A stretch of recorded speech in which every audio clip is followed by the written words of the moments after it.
proteksyon ka ba hindi lang sa pisikal kundi sa espiritual? Ang habak de bala ay isang malakas na proteksyon na nagbibigay ng kaligtasan sa katawan at espiritu. Gamit ang mga bibihirang pangkalikasang sangkap na pinagsama-sama ng 6 na antengeros sa Negros. Sa paniniwalang Pilipino, ang basyo ng bala, isa sa mga tinuturing na mabisang pangontra laban sa masamang nilalang, elemento, enerhiya, kahit na mga tao. Idagdag pa ang pagkokonsagra ng 6 na antingero mula sa Negros. Hindi lang ito laban sa espiritual na panganib kabayan, kundi laban ito sa negatibong enerhiya at masamang intensyon ng tao. Sa mundong puno ng galit, intriga at hindi maipaliwanag na bigat, ang pinakamahalaga ay ang paniniwala na hindi ka basta-basta matitinag. Habak de bala, hindi lang proteksyon, kundi simbolo ng lakas ng iyong spirito. Kung interesado ka kabayan, i-click lang ang yellow basket or visit ang shop ng Likha Merchandise.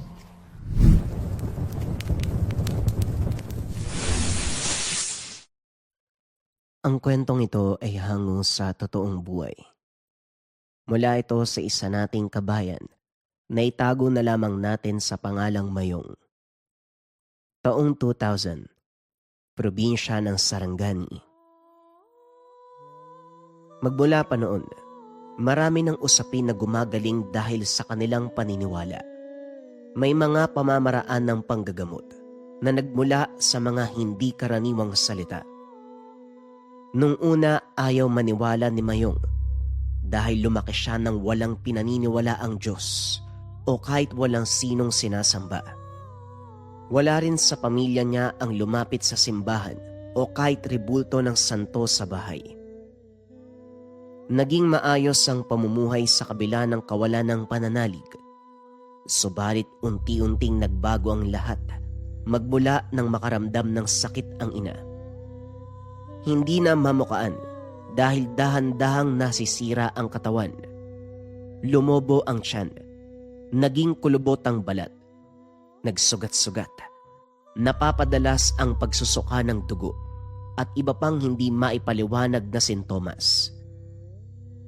Ilang ospital na rin ang sumuri pero panay bigay lamang ng reseta. Inubos ang pera at kayamanan hanggang sa puntong wala nang natira. Ubus na rin maging ang pasensya. Umabot sa punto, nakiusap na ang ina na patayin na lamang siya. Subalit wala sa isip ni Mayong na pakawalan ang ina ng ganun-ganun lang. Dito pumasok ang kumare ng ina na nagmungkahi na ilapit sa albularyo ang kalagayan, bagay na hindi nagustuhan ni Mayong. Yung mga albularyo na yan, yung mga pinaniniwalaan yung Diyos o mga santo, kung totoo yan, sa una pa lang sana nagparamdam na siya. Kung talagang anak tayo ng kung sino mang may likha, sana hindi tayo binibigyan ng anumang sakit. Pero ano nangyari? Tignan mo ang nanay ko. Nagdurusa. Sakit yan eh. Wika ni Mayong. Mayong, huwag mong pagdudahan ang pananalig. Dahil lahat ng nangyayari sa atin nakaayon sa kanyang plano. Wika ni Aling Jesusa. Kung ganun ho, sinasabi mong planado ng Diyos na yan yung pagkakaroon ng sakit ni nanay. Aba, walang kwenta pala yun. Kasi imbis na tumulong, nagbibigay pa ng karamdaman. Mayong magulos dili ka. Hindi mo gugustuhin na maranasan ng parusa niyan. Baluktot ang paniniwala mo. Ako pa may baluktot na paniniwala. Aba sige, iharap mo sa akin ang sinasabi mong Diyos-Diyos na yan. Patanayan mo nga kung totoo siya. Wala kang magawa. Wala namang kasi noon. Kayo lang yung nagpupumilit na mayroong ganyan eh. Alam ko na. Malamang maniniwala ka kasi ang pangalan mo, kinuha sa pangalan ng pinaniniwalaan nyo din eh, Jesus. Ubus na ang pasensya ko sa taong walang paniniwala. Mayong ang maipapayo ko lang sa kalagayan ng nanay mo. Dumulog ka sa simbahan o sa isang manggagamot. Sigurado ko, matutulungan ng kondisyon ng nanay mo kung ayaw mo siyang mamatay. Mabuti pang kumilos ka na ngayon. Nakasulat sa papel na ito ang taong hahanapin. Nandyan lang din yan sa lugar. 2 yan, isang pari at manggagamot. Desisyon mo kung susunod ka. Wika ni Aling Jesusa, sabay lapag ng pinagsulatang papel sa mesa. Hindi to pinansin ng binata. Bumaling sa ina na hirap na sa paghinga. Mulat ang mga matang nakatitig sa kawalan. Wala ng emosyon. Nay, habaan niyo lang po ang pasensya. Huwag kayo magpapatalo sa sakit na yan, ha? Hayaan niyo na rin si Aling Jesusa. Kung ano man ang sinasabi niya tungkol sa Diyos-Diyos na yan. Anak bakit hindi natin subukan? Wala namang mawawala kung dudulog tayo sa mga yun Wika ni Nanay Paulina. Nahihirapan man, sinikap ng matandang makapagsalita. Kaso hindi to nagustuhan ni Mayong. Nay, lalo ka lang malalagay sa alanganin kung maniniwala tayo sa wala.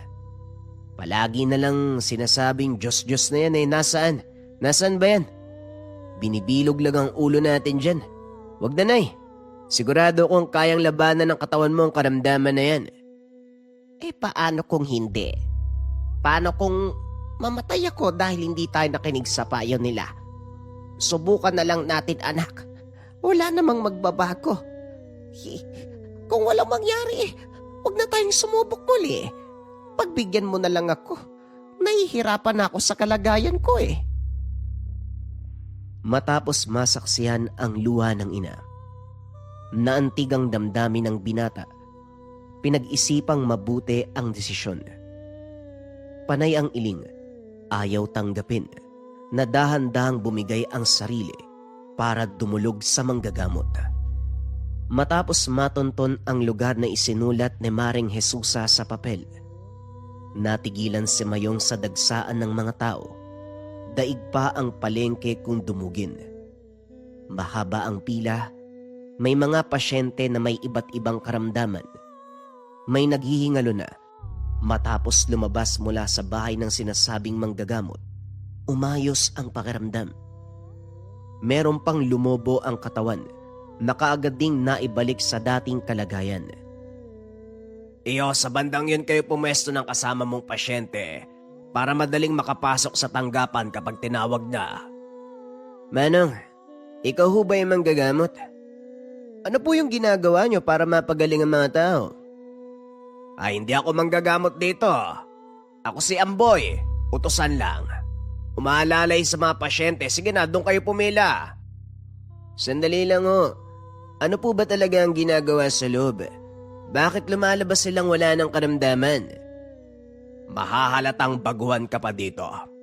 Iho, masasagot lahat ng tanong mo sa oras na makapasok ka sa tanggapan ni Manong Gregorio. Sige na, umusog na kayo doon para hindi marangan ng daanan. Habang naghihintay, pinagmasdan ni Mayong ang kaganapan sa paligid. Tanghaling tapat na, subalit dumarami pa rin ang dagsaan. Sa isip ng binata, nandito na lahat ang mga karamdaman na iniinda ng iba't ibang pasyente. Matagal pa bago sila naasikaso, kung kaya't nagkaroon ng oras para mapakinggan ang usapan ng mga tao. Walang maririnig kundi papuri para sa manggagamot.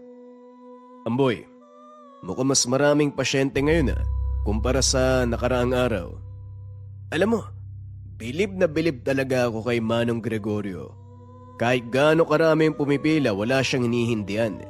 Ginagamot niya hanggat makakaya. Wika ni Mang Rogelio. Ganyan talaga si Manong Gregorio, pare.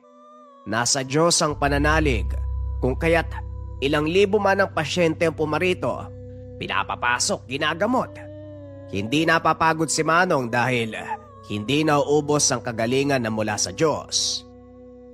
Nga pala yung anak ko nasa abroad. Magpapadala ng pera, ang sabi niya. Yung kapilya na nasira ng bagyo, akuin niya ang pagpapayos. Si Manong Gregorio ang gumamot sa kanya mula sa kanser kaya bilang balik, siya ang gagasto sa pagpapayos. Ay naku, kakatuwa yan ni Manong. Siksik na kasi sa kwarto niya yung mga rebulto at kagamitan Nagiging mahirap sa pagkilos sa maliit na espasyo. Tutulong na ako sa pagtatrabaho ng kapilya para mapadali. Alam mo, hindi ko masisisi ang mga tao kung bakit ang iilan tinuturing na Diyos si Manong Gregorio. Sino ba naman ang hindi? Isang dasal lang, isang dapo ng kamay sa bagi may karamdaman. Nawawala lahat ng iniinda. Parang nasa kamay niya yata yung kamay ng Diyos eh. Yan nga din ang palaging sagot ni Manong kapag may nagtatanong. Para sa kanya, isa siyang instrumento na ginagamit para ipalaganap ang kabutihan at pagpapagaling ng iba't ibang karamdaman. Ako nga, na naninilbihan sa kanya agarang nawala ang mga sakit sa katawan, biruin mo ah. Hindi pa ako nagpapatingin sa kanya pero nawawala na ang mga sakit ko. Ika nga nila kapag buo ang pananalig mo, posible ang lahat, di ba? Kayo na pala ang susunod, iho. Halika. Tulungan na kita sa pag-alalay sa nanay mo. Wika ni Manong Amboy, nang nanay na ni Mayong ang kasunod. Natigilan si Mayong pagpasok ng tanggapan. Kinilabutan. Nakita ang malalaki at maliit na ribulto. Idagdag pa ang mga lumang kasulatan. Subalit ang mas nakaagaw ng pansin, ang 3 bote ng langis sa tabi ng pwesto ni Mang Gregorio. Hindi sila kagad nasikaso. Nakaharap pa ito sa altar upang manalangin. Magiliw naman silang tinanggap pagkatapos magdasal. Inang, mawalang galang na pero ni minsan ba, naisip mo na ikaw lang din ang dahilan kung bakit ka nagkaganyan? Pumantig ang tenga ni Mayong sa narinig. Hindi inasahan na ito ang unang sasabihin ng manggagamot. Mawalang galang na rin po, Manong. Kung makapagsalita naman kayo parang sinabi niyong pabaya ang nanay ko ah. Ganyan ba talaga kayo kumausap ng pasyente? Ngumiti ang manggagamot bago bumaling sa binata. Iho, tatanungin kita. Ano ang pumipigil sa'yo para hindi paniwalaan ang pananalig? Napabuntong hininga si Mayong. Hanggang sa mga sandaling ito, hindi pa rin nagbabago ang paniniwala. Nandito kami para magpagamot, hindi para harapin ang mga katanungan. Sandali nga. Kung wala naman kayong balak gamutin ng nanay ko, hindi na po kami magtatagal. Bakit ba ayaw mong maniwala? Ano ang pumipigil sa'yo para paniwalaan ang pangalan niya? Hindi mo ba alam na ang lahat ng nangyayari sa buhay ng tao ay naaayon sa plano ng may likha? Itong kalagayan ng nanay mo, nakasaad to sa... Wala akong pakialam kung nakasaad sa ganito o ganyan. Ang sa akin lang gamutin niyo ang nanay ko. Gagamutin mo ba o hindi? Alis na lang kami dito. Pag-aksaya ng oras ang ginagawa mo ngayon, Iho. Hindi pa uli ang lahat para buksan ang mga mata, para kilalanin ang ngalan niya. Hindi pa uli para buksan ang mga tenga, makinig ng mga salita, at lalong hindi pa uli para magbalik loob sa kanya. Magiging huli ang lahat para sa nanay ko kung puro kadaldal. Pasensya na po pero nandito kami para alamin kung magagamot ba si nanay o hindi. Hindi yung pangaralan mo sa bagay na kahit nakakataas sa lipunan walang ideya kung may Diyos ba talaga o wala eh. Kaya maraming nawawala ng landas dahil ayaw maniwala. Madali lang tanggapin ang paniniwala pero mas piniling isara ang isip at puso. Iho, alam mo ba ang kahihinatnan ng taong walang pananalig? Nay, bumangon ka na nga ho dyan. Makikipag-usap lang pala to eh. Bumiyahe pa tayo ng pagkalayo-layo tapos ito lang pala yung aabutin. Umuwi na lang po tayo. Mananatili sa tanggapan ko ang nanay mo.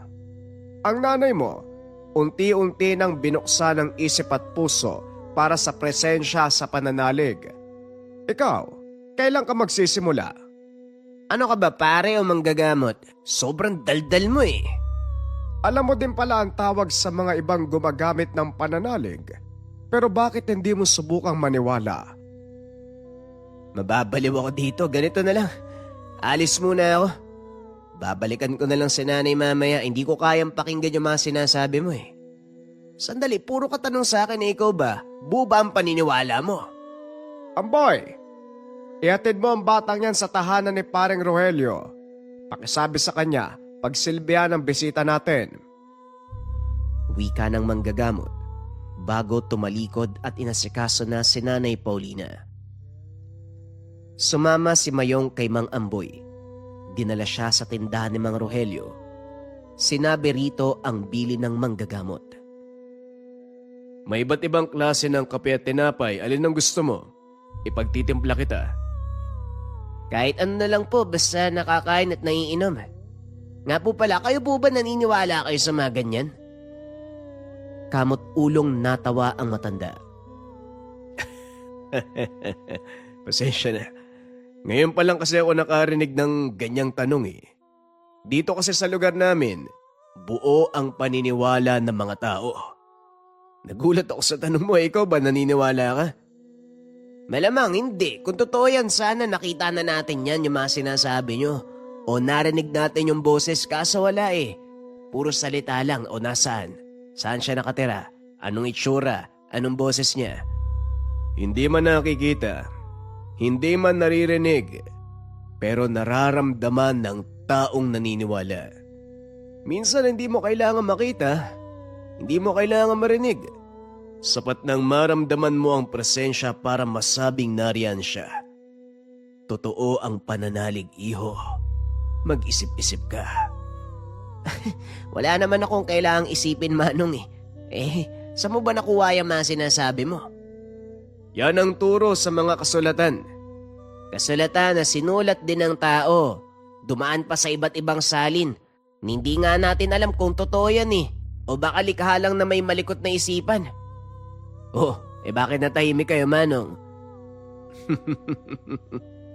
Alam mo, mas mabuting magmeryenda ka na lang muna dahil marami pa akong asikasuin. Pagtiyagaan mo ang kape at tinapay, magpakabusog ka. Napailing si Mayong. Nakita mo na. Kahit ang taong naniniwala ko hindi makasagot sa mga simpleng tanong ko. Paniwalain nyo na ang lahat, wag lang ako. Matanda na kayo pero nalalamangan ko pa kayo sa pag-unawa sa mga bagay-bagay. Huling wika ng binata habang nilalantakan ang kape at tinapay.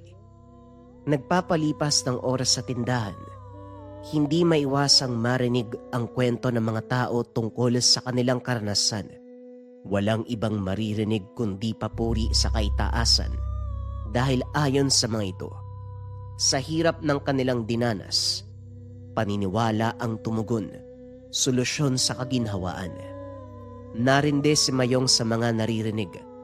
Walang paalam na umalis ng tindahan. Naglibot sa sityo. Napansin ang kabuhayan ng mga tao. Simple subalit masayahin na para bang walang iniisip na problema. Nang makahanap ng pwesto malapit sa taniman, huminto si Mayong at tinanaw ang matanda na nag-aararo. Lumapit sa kanya para magbahagi ng inumin. Pasyente ka ba ni Manong Gregorio? Ngayon ko lang nakita ang mukha mo. At kadalasang dayo sa lugar na ito ay nagpapagamot kay Manong. Orlando ang pangalan ko. Manoy Orlando. Mayong ho ang pangalan ko. Ikaw po ba, Manong? Nananalig ka ba? May paniniwala ka ba? Bakit naman wala? Huwag mo sabihing wala kang pananalig. Nako, isa yang pagkakamali. Buhay mo pa lang galing na yan sa pananalig mo. Ang gumising sa araw-araw, utang natin sa may likha. Tapos hindi mo papaniwalaan ng presensya, nako. Kasalanan yan, iho. Matindi ang parusa sa mga taong hindi kumikilala sa pananalig. Dito ba sa lugar nyo sinilang yung pinaniniwalaan nyo? Parang lahat ng tao dito, yan ang sinasabi Kasi meron naman talagang pananalig. Ano ba ang sadya mo dito sa lugar? Kung may ipapagamot ka, ang payo ko sa'yo bumalik ka kay Manong Gregorio. Panoorin mo ang pamamaraan niya dahil bawat proseso, unti-unti mong maiintindihan ang sinasabi namin. Hindi naman sa pilitan, pero mas mabuti kung ngayon pa lang, buksan mo ang puso't isipan sa mga ganyang usapin. Hindi umimik si Mayong. Tinungga na lamang ang binigay nitong inumin. Maya-maya pa nagmamadali sa pagtayo nang maalala ang ina. Hapon na sa mga sandaling yun. Nakabalik na sa tahanan si Mang Gregorio. Tapos na rin ang gamutan. Naglilinis na si Mang Amboy. Dumiretso siya sa loob. Naabutan ang panggagamot. Nagpahid ng langis at nagdasal. Ito ang napansin ng binata maliban sa paulit-ulit na pagbukas ng bibig. Maya-maya pa, natapos din. Bumaling sa kanya si Mang Gregorio. Napahaba yata ang paglalakbay mo. Ngayon ka lang nakabalik. Sigurado naman handa ka ng pag-usapan ng tungkol sa pananalig. Pambira naman, magpaawat ka mano. Bumalik ako para alamin ko ano nangyari sa nanay ko. Bumuti na ang kalagayan ng nanay mo ayon sa pananalig.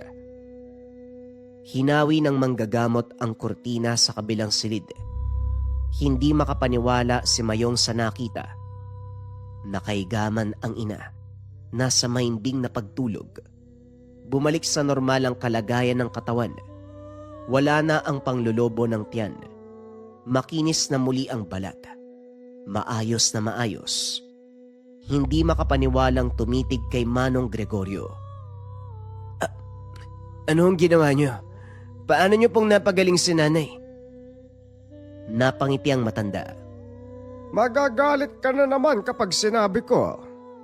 Pero iho, walang ibang gumamot sa ina mo kung hindi ang paniniwala at pananalig. Pwede nang umuwi ang nanay mo para makapagpahinga ng maayos. Nag-arkela ako ng pwedeng masakyan.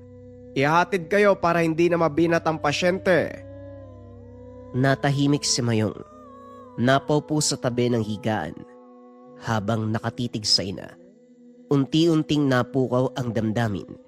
Hindi maiwasang maiyak sa labis sa tuwa. Nang magkamalay at kaya ng kumilos, bumiyahe na pauwi.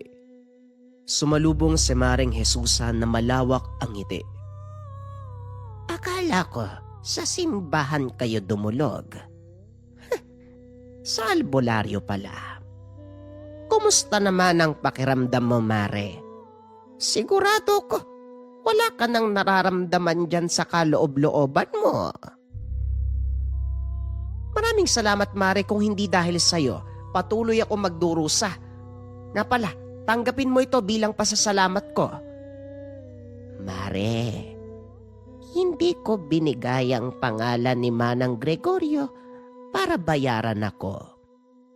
Ang sa akin lang mabawasan ang sakit na daladala mo. Isa pa, walang hinihiling na kapalit ang pananalig. Ang kailangan mo dito ay buong tiwala, lalong-lalo na sa anak mong si Mayong. Pero Mare, sa totoo lang napagtanto ko, nariyan pala talaga ang may likha para tumulong. Narinig ko sa dasal ni Manong Gregorio, sa bawat pahid ng langis, sa bawat pagbasa ng dasal, damang-dama kong presensya ng Diyos. Ang gaan sa pakiramdam, naging klaro ang isipan ko. Yung sakit na matagal ko nang iniinda, natauan ako, Mare. Totoo talagang may amang may likha. Tunay talaga ang Panginoon, Mare.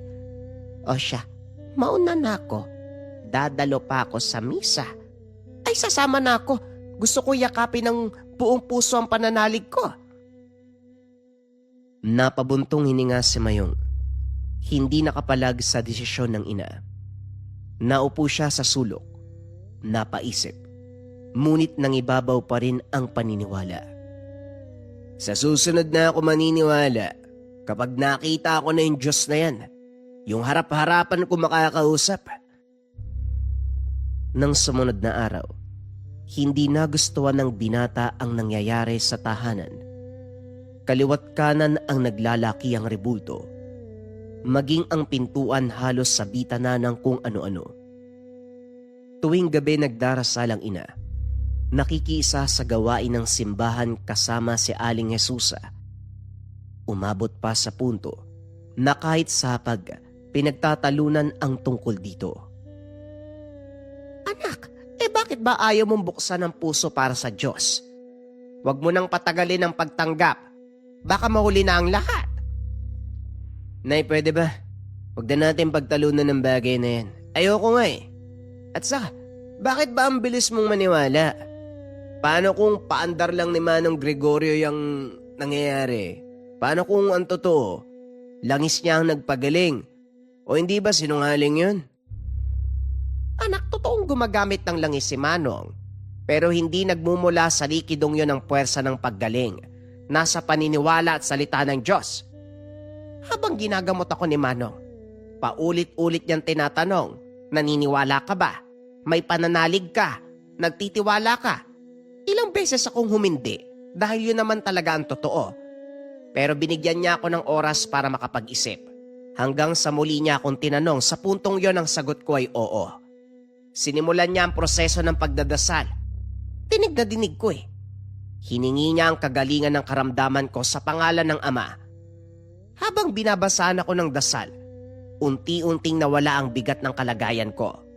Gumaan ang pakiramdam. At alam mo ba kung anong pumukaw sa paniniwala ko? Mula sa katawan. May lumitaw na nakakabulag na liwanag at may anino ng tao. Wala siyang sinabi. Inilahad lang ang kamay. Taos-puso kong tinanggap. At dito nagsimulang humupa ang pakiramdam ko. Naging magaan. Pagmulat ko ang sabi ni Manong, sa ngalan ng Ama, pagaling ka na. Kahit ano pa ang sabihin mo na hindi magbabago ang paniniwala ko. At bakit naman? Iintayin mo pang malagay sa bingit ng kamatayan para maniwala ka. Anak, kapag ganyan huli na ang lahat para sa'yo. Di uli na ang lahat, tapos ang usapan. Lumabas ang binata, dala ang bigat ng kalooban. Dumiretso sa barkada at sumama rito sa paglakwatsa. Sinubukan ni Mayong makipagsabayan upang kahit papano mawala ang sagutan sa ina. Sumunod lamang sa mga ito. Hindi inaasahan na magkakaroon ng problema. Nakarinig ng kakaibang huni na ayon sa matatanda, ito ang tunog ng aswang. Anong tunog aswang? Ik-ik-ik-ik na yan. Sige, mag-ik-ik ka dyan. Punta ka dito nang sakaling kita. Nagtawanan ang lahat sa sinabi ni Mayong. Wala namang nangyari. Pero na maghiwalay na ang lahat sa pag-uwi. Nakasalubong si Mayong ng isang matanda. Habang papalapit, ibang-iba ang aura. Unti-unting nang lalamig ang lugar. Tumataas ang balahibo ni Mayong. Ilang sandali pa, paulit-ulit bumubuka ang bibig ng matanda. Hindi niya maintindihan kung ano ang sinasabi nito. Nang malagpasan, nagkipit balikat na lamang si Mayong. Lumipas ang ilang panahon. Nagtaka si Mayong dahil nabalita ang may pagbabago sa mga barkada. Isa sa mga ito ang biglang binawian ng buhay. Ang dalawa, ikinulong dahil nasiraan ng bait. Nang bisitahin, hindi bait ang nasira, kundi buong pagkatao. Ayon sa mga magulang, hindi na tao pa ang kaibigan niya. May mga gabi na nawawala ito. Sa pagbalik, duguan ang bibig at mga kamay. Kinilabutan si Mayong, kagad lumayo sa mga ito. Binabagabag sa ideya matapos balikan sa isipan ang gabi, kung saan ginawang biro ang tunog ng aswang. Hanggang sa sumagi sa kanyang isipan, ang nakakatakot na matanda na nakasalubong niya, na kung ano-anong salita ang binabanggit. Kakagaling ko lang sa simbahan. Nakausap ko yung nanay ng kaibigan mo ah. Bakit ganun ang nangyari kay Jonel? Parang naging hayop daw, nababaliw. Halimaw daw eh. Ang sabi ko, dalin kay Manong Gregorio. Hindi lang karamdaman ang ginagamot nun. Kahit mga yanggaw, sumpa ng aswang o mangkukulam at barang. Naging hayop? Aswang? Bakit daw ho? Anong sabi ng nanay ni Jonel? Ayun na nga. Nagtanong-tanong siya kung pwede ba daw malahian ng isang tao kapag nakarinig ng mga hindi normal na salita. Sa pag-amin ni Jonel nung nasa katinoan pa, may nakasalubong daw na matanda eh. Wala namang ginawa bukod sa pagsasalita ng kung ano-ano. Yun ang tinutukoy na dahilan na nangyayari ngayon sa binata. Napalunok si Mayong. Wala sa sariling kinilabutan. Dali-daling pumasok ng kwarto. Tinitigan ng sarili sa salamin. Sinuring mabuti ang bawat anggulo ng muka at katawan. Walang pagbabago, subalit naroon pa rin ang takot. Huwag naman sana. Papayag akong masagasaan kaysa maging aswang. Sa paglipas ng mga araw, unti-unting nagbago ang ugali na kahit siya hindi maintindihan ang naganap. Bigla na lang nagagalit, natatakot sa tubig. May oras na labis ang pagkauhaw na hindi na kayang pawiin ng anumang inumin. Kapag nagugutom, hindi pang karaniwang pagkain ang hinahanap. Naunawaan ni Mayong ang kaganapan matapos maubos ang hilaw na karne na sana'y lulutuin para sa susunod na kainan. Natataranta, natatakot, lumabas at kung saan-saan napadpad. Hindi makapag-isip ng maayos, natigilan matapos makasalubong si Junel. Sa puntong ito, hindi na makilala ang kaibigan. Nangingitim ang balat. Humaba ang mga kuko. Nanlilisik ang mga mata. Naglalaway. Naghahanap ng sariwang karne. Saksi pa siya kung paanong tinumba ang kambing. Sinipsip ang dugo at kinain ang laman. Sa takot na matulad, nag-isip ang binata hanggang sa sumagi si Mang Gregorio. Tinakbo na lamang ang daan pero napahinto pagdating sa bakuran. Nang mapansin na umilaw ang loob, dali-dali siyang nagtago. Isa sa pumigil ay ang malaman ni Manong Gregorio na nandito siya para magpagamot. Gayong hindi naman siya naniniwala sa pananalig. Habang nilalabanan ang pasya, naalerto ng magbago ang pakiramdam na para bang may ibang katauhan na gustong kontrolin ang sarili. Nagsimula na ding mag-iba ang tingin sa nakapastol na hayop sa silong ng kabayan. Sa takot na matulad sa kaibigan, dali-daling kumatok sa tahanan ni Manong Gregorio. Tinanggap siya ng matanda ng walang pag-uusisa. Binabad nito ang hintuturo sa langis at saka ginuhita ng simbolo ang noo ng binata. Nagbuklat ang libro. Ilang ulit ginawa ang simbolo. Maya-maya ay humupa ang karamdaman. Natutuwa ako makita ka sa kalagayan na to. Hindi sa sitwasyon na naghihirap ka. Naisip mong pumunta rito at tangkilikin ang pananalig. Huwag mo nang ipagkaila. Halata sa mga mata mo. Pero medyo nakakalungkot ng kaunti kung kailan ka nakakaranas ng alanganin sa buhay, doon mo tatanggapin ang pananalig. Pero hindi bale. Hindi pa naman huli ang lahat. Pero wala akong balak na sumamba ng sagad. Katulad ni nanay, gusto ko lang magpagamot at gumaling. Yun lang. Alam mo ba kung saan nagsisimula ang tunay na paggaling? Sa pananalig, pagkilala at pagtanggap. Ang katulad ko, sa salita at pananampalataya nagbumula ang lakas. Pero kagaya mo rin ako noon hindi naniniwala. Malayo ang loob sa anumang may kinalaman sa pananalig. At katulad mo, dumaan ako sa karanasan na nagtulak sa akin para kumapit sa pangalan ng Ama. Nasa bingit ako ng kamatayan, pero nang taos-puso ko siyang tinanggap, nagkaroon ng himala Nakikita mo mga peklat na to.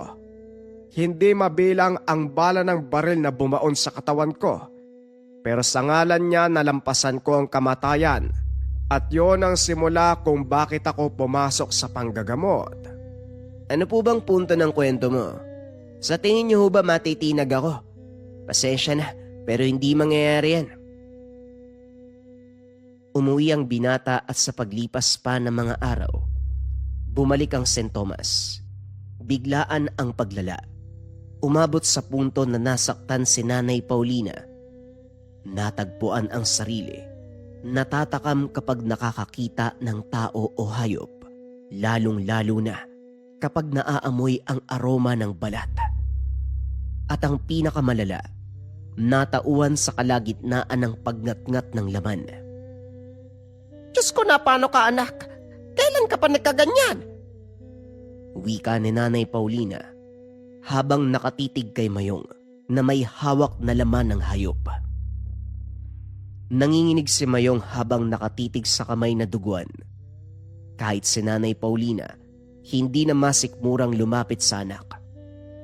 Nang makita na tumakbo palayo ang ina, nanlumo ang binata. Napagulgol, katabi ang pinatay na hayop. Tumindi pa ang kaganapan. Natagpuan ni Mayong ang sarili na patuloy na hinahabol ang mga hayop. Mabuti na lamang sumingit ang katinoan, napigilan ang sarili. Tumakbo sa kalagitnaan ng gubat. Sumigaw, nagwala. Inilabas ang lahat ng saloobin. Maging ang Diyos ay kwenestyon. Sinasabi nila, lahat ng tao anak ng Diyos. Lahat ng tao pinapahalagahan mo. Lahat ng tao pinoprotektahan mo. Hindi ako naniniwala dahil hindi kita nararamdaman. Kung talagang nandyan ka, magparamdam ka sa akin. Ipamukha mong totoo ka. Alisin mo ang sumpa sa katawan ko. Tatalikuran ko ang dating buhay at buong puso kitang tatanggapin. Hindi mo kailangang hamunin ng Diyos. Dahil sa oras pa lang na nagsimula ang sumpa, pinadala niya ako para gamutin ka. Mayong, isang sagot lang ang gusto kong marinig sa'yo. Naniniwala ka ba sa amang may likha? Dito na tuluyang bumigay si Mayong. Hindi dahil sa nararamdamang sumpa, kundi sa pagbigat ng lahat. Para siyang sinukluban ng langit at lupa sa simpleng tanong na hindi makapa ang sagot. Blanko ang isipan, subalit pinilit tumango. Inakalang ayos na ang ganong sagot, pero umiling si Manong Gregorio. Sa susunod ka na sumagot kapag buo na ang pasya mo. Hindi mo kailangan tumugon kung naguguluhan ka. Nasa bahay lang ako. Puntahan mo ako anumang oras. Napasabunot sa sarili ang binata. Hindi siya pinakinggan ni Manong Gregorio kahit nakikiusap na gamutin kagad. Binalot ng takot at pangamba, kaya dali-daling ikinalma ang sarili para makapag-isip. Alam niya rin na hindi siya haharapin ng manggagamot kapag wala pang sagot sa tanong. Tinimbang ang mga bagay-bagay. Matapos makapagpasya, pinuntahan si Mang Gregorio. Naabutan niya itong nagdarasal. Napatitig siya sa mga gamit sa altar. Napapatanong sa isipan at sa kalagitnaan ay parabang may pumukaw ng pansin. Sa oras na natapos si Manong Gregorio, agad siyang nagsalita. Manong, may sagot na po ako. Naniniwala ako. Naniniwala ako sa Diyos. Patawarin niya sana ako. Pero Manong, naniniwala po ako. Paulit-ulit na sinabi ng binata ang bagay na ito. Lalo siyang napagulgol nang yakapin ni Manong Gregorio. Habang nakaupo at nag-aantay, sinimulan ang proseso ng gamutan. Napansin ni Mayong ang pagbabago sa sarili. Nakampante sa kabila ng pagkakaroon ng sumpa. Sisimulan ko na ang panggagamot, iho. Handa ka na bang maramdaman ang presensya ng Ama na lilinis sa pagkatao mo? Ganito po pala kapag may paniniwala. Magaan ho. Kampante saka parang wala na akong takot. Hindi man sinagot ang tanong, natutuwa pa rin si Manong Gregorio. Nagsimula na sa proseso. Binuksan ang bote ng langis. May mga ugat sa loob. Pinalabas ang dila ng binata at ginuhitan ng simbolo. Ganon din sa noo at sa lalamunan. Inilapad ang palad sa ulo at tiyan. Habang sumasambit ng dasal, hinihilot ang tiyan paakyat sa dibdib. Inulit-ulit hanggang sa naramdaman ni Mayong na parang may bato sa loob na gustong lumabas. Maya-maya pa, nagpatuloy ang pagsusuka. Bukod sa laway, maliit na bato ang iniluwa. Kaagad itong dinampot ni Manong Gregorio at binalot sa itim na tela. Tinalian at siniguradong selyado. Muling dinasalan si Mayong. Pinainom na rin ang isang patak ng langis. Tinapos ang gamutan sa pagpapasalamat sa amang may likha. Sandaling namanhid ang katawan ni Mayong. Bumigat ang pakiramdam na maya-maya pa'y unti-unting gumaan. Sa isip ng binata, para siyang napaliguan ng sagradong tubig na bumura sa lahat ng kasalanan. Kumusta ang pakiramdam mo, iho? Huwag kang magagalit ha. Itatanong ko lang uli. Naniniwala ka ba sa Diyos? Maayos na ho ang pakiramdam ko. At opo, naniniwala po ako sa Diyos. Tama nga ho kayo. Kailangan ko pang malagay sa alanganin bago ko tanggapin ang presensya niya. Nakakasuka yung ugali ko. Sana patawarin ako ng amang may likha. Hindi ka pa humingi ng tawad, pinatawad ka na. Ang ihiling ko lang, magmula sa araw na to mamuhay ka ng may pananalig. Mapapagaan ang bawat sandali ng iyong buhay at hindi ka matatakot sa anumang bagay. Nga pala, tanggapin mo ito. Regalo ko dahil natutunan mong yakapin ang presensya ng Ama. Ano ito? Isang gamit na may larawan? Isa po ba to sa instrumento? Oo, merong yang basbas, iho. Gamitin mo bilang panangga sa anumang banta na nakapaligid. At higit sa lahat, wag na wag mong kakalimutang sambitin ang ngalan niya. Wika ni Manong Gregorio habang nakatingin sa kalangitan. Tinanggap ito ni Mayong at sa unang pagkakataon, natutunan niyang mamuhay na may kinikilalang Diyos. Malaki ang pagbabago sa buhay, subalit may mga bagay siyang nais subukan. Abala ang ina sa simbahan, kaya siya naman ang bumalik sa manggagamot at nagpresentang tumulong. Aba, ayos ah. Parang kailan lang pinagtatawanan mo si Manong, tapos ngayon handa ka nang ialay ang buhay mo. Ang totoo naniniwala ka ba talaga? Wika ni Manong Amboy, na isa sa mga nagulat sa pagbabago ni Mayong. Babalik po ba ako dito kung hindi? Mang Amboy, marami pong nangyari sa buhay ko pero baliwala ang lahat ng yun kung wala akong pananalig. Tama ho kayo. Tama si Manong. Sa buhay nating mga tao, dapat meron tayong pananampalataya. Aba, talagang nananalig ka na. Saka lang nagbibigay ng tangan si Manong Gregorio kapag buo ang paniniwala ng pasyente. Ilika nga dito, payakap nga. Natutuwa ako sa iyo O mamaya na yung lambingan nyo. Hiramin ko muna si Mayong. Kailangan ko nang aalalay sa akin. Tumalima si Mayong at sa unang pagkakataon, umalalay sa panggagamot. Sa puntong ito, buntis ang pasyente na nagsimula ng manganak. Lumalabas na ang ulo ng bata kung kaya't inalalayan ang pagsilang. Pahirapan dahil kasalukuyang iniinda ang barang. Mayong, pakiabot ng bote ng langis. Yung kulay puti. Ipinahid ang langis sa tiyan ng ina at sa ulo ng bata. Matapos lapatan ng dasal, nagpatuloy na ang paglabas ng sanggol. Nakahinga dahil malusog at walang kapit ng sumpa.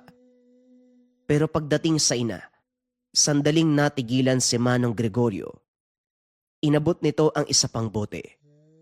Sa tingin ni Mayong pare-pareho lang naman ang laman. Subalit sa napapansin at sa paraan ng paggamit, iba-iba ang bisa. Pinalabas ang dila ng pasyente at ginuhitan ng krus gamit ang langis. Hinilot ang lalamunan habang dinadasalan. Maya-maya pa, naglabasan ang hindi mabilang na insekto. Kaagad ding pinalunok ng langis at muling dinasalan. Lumipas ang ilang sandali, gumaan ang pakiramdam.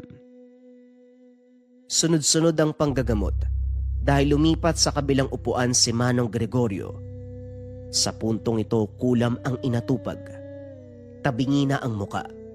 Paralisado ang kalahating katawan.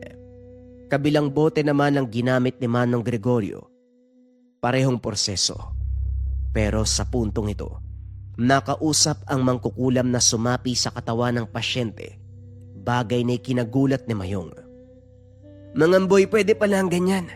Nakakasapi ang mangkukulam sa biktima niya." Sa pamamagitan ng ritual, oo. Nakita mo naman ang pamamaraan ni Manong, hindi ba? Sa bawat pasyente, iba't ibang bote ng langis ang ginagamit dahil iba ang kargambisa. Depende sa kondisyon ng pasyente. Pero lahat ng yan, may basbas ng salita mula sa Diyos. O siya, umalalay ka na roon para mapadali ang panggagamot niya. Katulad ng sinabi nito, iba't ibang bote ng langis ang ginamit ni Manong Gregorio. Depende sa kalagayan ng pasyente. Pero ang kinakasabikan sa lahat, ang muling pagkasaksi ng panggagamot sa Yanggaw. Sa puntong ito, si Jonel ang dinulog na pasyente. Napatanda ng krus si Manong Gregorio, nagpupumiglas ang nakataling binata. Parang asong baliw na kulang na lang ay kumagat. Pare, nakatikim na ng laman ng tao ang anak mo. Hindi ko may papangako na mapapagaling siya pero gagawin ko ang lahat na makakaya. Hilingin ko munang lumabas kayo lahat. Kami ni Mayong ang aasikaso dito. Amboy, pakialalayan muna sa labas. Inihanda ang mangkok. Hinalo ang langis na mula sa 3 bote. Habang dinadasalan ito sa harapan ng altar, inasikaso naman ni Mayong ang pagbabantay sa nakataling pasyente. "Jonel, pare, hindi mo ba ako nakikilala? Ako to, lumabang ka. Huwag mo hayaang lamunin ka ng sumpa. Gumaling ako dyan, pare, nung hindi ako sumuko eh. Tignan mo ako. Magtiwala ka sa Diyos, pare. Isipin mo siya. Humiling ka sa Kanya. Siya ang makakatulong sa'yo. Pare!" Naalerto ang binata nang mapigtas ang tali at hinatak siya palapit. Natarantang sumigaw. Kinagat sa balikat. Lumapit si Manong Gregorio para pumigil. Nanghina ang Yanggaw matapos tamaan ng langis. Sa kabilang banda, nagtataka si Mayong dahil wala siyang sugat. Napunit lang ang damit, pero wala ni isang galos sa balat. Sa ngalan ng kapangyarihan na ibinigay sa akin ng Amang may likha, inuutusan kita. Lisanin ang katawan ng taong ito. Wika ni Manong Gregorio habang isinasaboy ang langis kay Jonel. Sa napapansin ni Mayong, kumikinang ang suot na medalyon ng manggagamot sa tuwing tatamaan ng sinag ng ilaw. Unti-unting kumalma ang paligid. Hinilot ni Mang Gregorio ang sikmura. Dinama ang kinalalagyan ng nagkakarga ng sumpa. Dahan-dahan itong ginagabayan ng hilot hanggang sa nailabas sa bibig. Itim na sisiw. Nagwawala. Nanlaban dahil inatake si Mang Gregorio, pero sa pagsaboy ng langis, nanghina ito at nawalan ng buhay. Nagsimula na ring mangisay si Jonel. Dali-dali itong dinasalan. Sa napapansin ni Mayong, kalmado man si Mang Gregorio, mahahalata na nangangamba. Tuloy-tuloy ang dasal. Ilang beses nang nagpahid ng langis sa katawan ni Jonel. Tinawag na rin si Mang Amboy para sumabay sa pagkakarga ng orasyon. Si Mayong din, palihim na nagdasal sa tabi. Bawat segundong lumipas, kaakibat ay kaba. Ang mga kaanak sa labas ay kanya-kanya na rin sa pagdarasal. Naubos ang langis sa ilang ulit na pagpahid at pagpapainom. Maya-maya pa namayani ang katahimikan. Nagkatinginan ang lahat. Tila bumagal ang galaw ng paligid sa pag-aalala. Unang lumabas si Manong Amboy. Bagsak ang mga balikat. Sumunod si Manong Gregorio na nakayuko. "Manong, ano po nangyari?" Walang imposible kung buo ang pananalig.